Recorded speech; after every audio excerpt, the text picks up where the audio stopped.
আসসালামু আলাইকুম। আপনারা জানেন আইবে অ্যাপের মধ্যে কাস্টম টেমপ্লেট রিকোয়েস্ট করার অপশন এসেছে। তো এটা কিভাবে করবেন অনেকেই বুঝতে পারছেন না। এটা দেখাচ্ছি। অ্যাকাউন্ট সেটিংয়ে গেলে এখানে নতুন একটা অপশন পাবেন, এসএমএস টেমপ্লেট পরিবর্তন করুন নামে।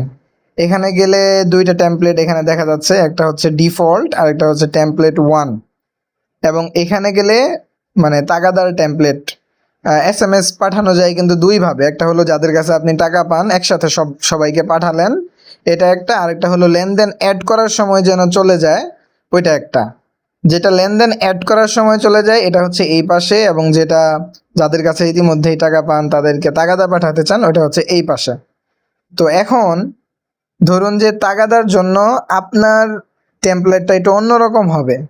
যেমন বর্তমান পাবো 300 টাকা তার কাছে, আর এই যে এখানে হচ্ছে আমার প্রতিষ্ঠানের নামটা থাকে, যে এইখানে দেখেন দুইটা অপশন আছে। এই যে এই ডিউ লাইন যেটা আছে এটা হচ্ছে এই বর্তমান পাবো যেটা, এটা। আর অর্গ লাইন যেটা আছে এটার মধ্যে মূলত আপনার প্রতিষ্ঠানের নামটা থাকবে। তো এখন ধরুন যে আপনার মেসেজটা এইভাবে দিতে চান, যেমন আপনি লিখতে চান প্রিয় গ্রাহক, প্রিয় গ্রাহক, গ্রাহক দিলেন। এবার হচ্ছে একটা এন্টার দিলেন, এই যে এখানে আপনার ইটা থাকবে, যেমন বর্তমান পাবোটা এই লাইনে থাকবে। এর পরের লাইনে থাকবে হচ্ছে আপনার দোকানের নামটা, ঠিক আছে। এরপরে থাকবে হচ্ছে এই লাইনটা, ধরুন যে অনুগ্রহ করে দ্রুত পরিশোধ করুন, অথবা আপনি যদি এটা পরিবর্তন করে অন্য কিছু লিখতে চান, যেমন আমরা এটা কাটি, আপনি হয়তো এভাবে লিখতে পারেন, যেমন আপনার বাকি টাকাটা অনুগ্রহ করে পরিশোধ করুন, এভাবেও লিখতে পারেন। বা আপনার যেটা দরকার ওইটা এখানে লিখবেন, যে আপনার বাকি টাকা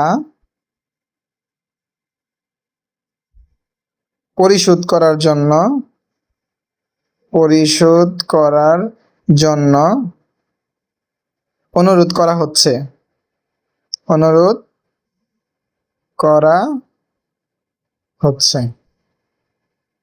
আচ্ছা, এভাবে এভাবে আপনি সুন্দর করে সাজিয়ে, মানে মেন জিনিস দুইটা, যেই টাকাটা আপনি পান ওইটা হচ্ছে এই যে ডিউ লাইন, এবং আপনার দোকানের নামটা হচ্ছে অর্গ লাইন, এই দুইটা ঠিক রেখে এরপর আপনি যেই কথা এখানে লিখতে চান কাস্টম ভাবে এটা অ্যাড করে এরপরে যে রিভিউতে পাঠান এই বাটনে ক্লিক করবেন।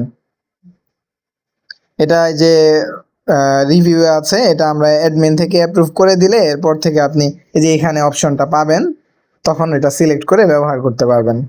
তো এই টেমপ্লেট রিকোয়েস্ট পাঠানোর সিস্টেমটা হচ্ছে এরকম। একইভাবে লেনদেনের এসএমএস টেমপ্লেটের ক্ষেত্রেও একই কথা। এখানে মূলত দুইটা অপশন থাকে, একটা হলো বর্তমান দিলাম অথবা পেলাম যেটা ওইটা, আরেকটা হচ্ছে বর্তমান পাবো, আরেকটা হচ্ছে আপনার প্রতিষ্ঠানের নাম। যে সবগুলো টোকেনে যেখানে আছে, যেটা যেই জায়গার মধ্যে ব্যবহার করতে চান সেখানে ব্যবহার করে আগে পরে মাঝখানে আপনি লেখা অ্যাড করতে পারবেন এবং টেমপ্লেট রিকোয়েস্ট করতে পারবেন। আশা করি বুঝতে পেরেছেন। ধন্যবাদ।